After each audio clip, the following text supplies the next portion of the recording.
O Evangelho em 3 minutos, com Mário Persona. As passagens que falam genericamente de ressurreição usam a expressão ressurreição dos mortos, mas a ressurreição de Cristo e a dos salvos é tratada como ressurreição dentre os mortos. Isto é para indicar que Jesus foi tirado de entre os que estavam mortos. A mesma expressão dentre os mortos é usada também para a ressurreição dos salvos por Cristo, pois os corpos dos demais mortos permanecerão na morte até o juízo final.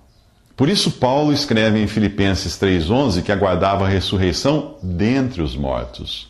A ressurreição dos salvos é chamada de primeira ressurreição em Apocalipse 25, ressurreição da vida em João 5,29 e ressurreição dos justos em Lucas 14,14, nesse nosso capítulo. Mas ela acontece em pelo menos 3 estágios. Primeiro, Cristo, que é as primícias, cuja ressurreição revela o que acontecerá também com os que crerem nele. Hoje, existe apenas um homem de carne e ossos no céu.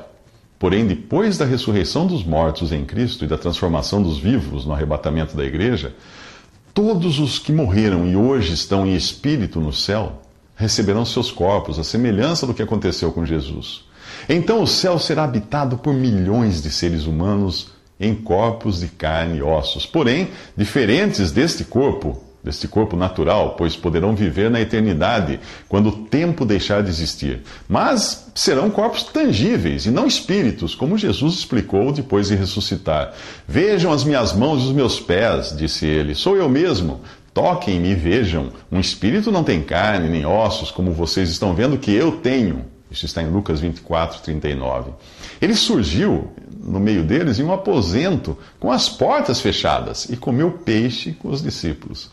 A ressurreição de Jesus é a primeira fase da primeira ressurreição, a ressurreição dos que morreram em Cristo e a transformação dos vivos no arrebatamento é a segunda fase dessa primeira ressurreição.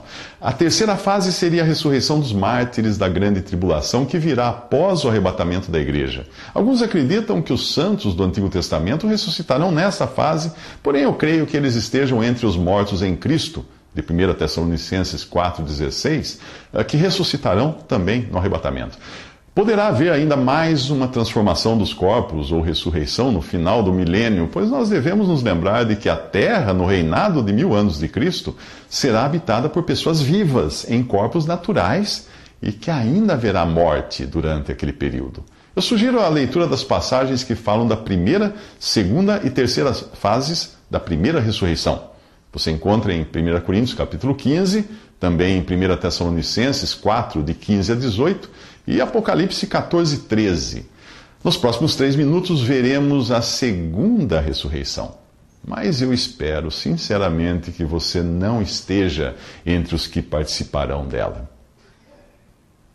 Visite 3minutos.net. Dúvidas? Visite respondi.com.br.